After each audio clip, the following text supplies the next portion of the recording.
क्यों ना हुई जो ईमान लाए और उसका ईमान उसको फायदा देता, सिवाय यूनुस अलैहिस्सलाम की कौम के। जब वो ईमान ले आए तो हमने उन पर से दुनिया के अजाब को टाल दिया और एक वक्त तक उन्हें जिंदगी का लुत्फ उठाने दिया। यानी पूरे कुरान में सिर्फ यूनुस अलैहिस्सलाम की कौम एक ऐसी कौम है जो कि पूरी की पूरी कौम ईमान ले आई थी। बाकी सारे नबियों की कौम में से कुछ न कुछ लोग ईमान लाने से इनकार जरूर करते थे। ये एक अजीम मौजज़ा था। यूनुस अलैहिस्सलाम की कौम सिर्फ अजाब की अलामत देखकर ईमान ले आई और अल्लाह ने अजाब हटा दिया। ये अल्लाह की कुदरत और रहमत का सबूत है। अल्लाह जिसे चाहे उसे हिदायत देता है। एक साथ 1,20,000 लोग ईमान ले आए, जबकि उनके नबी उनके बीच में मौजूद भी नहीं थे।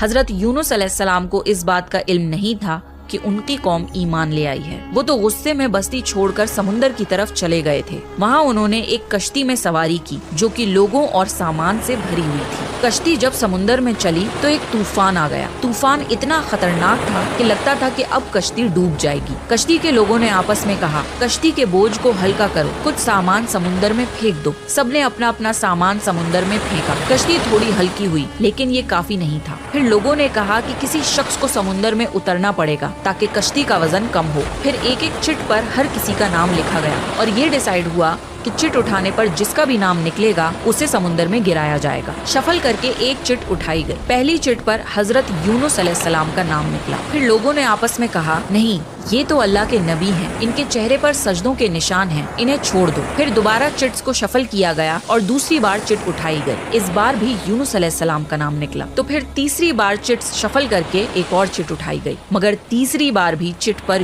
यूनुस अलैहिस्सलाम का ही नाम निकला। जब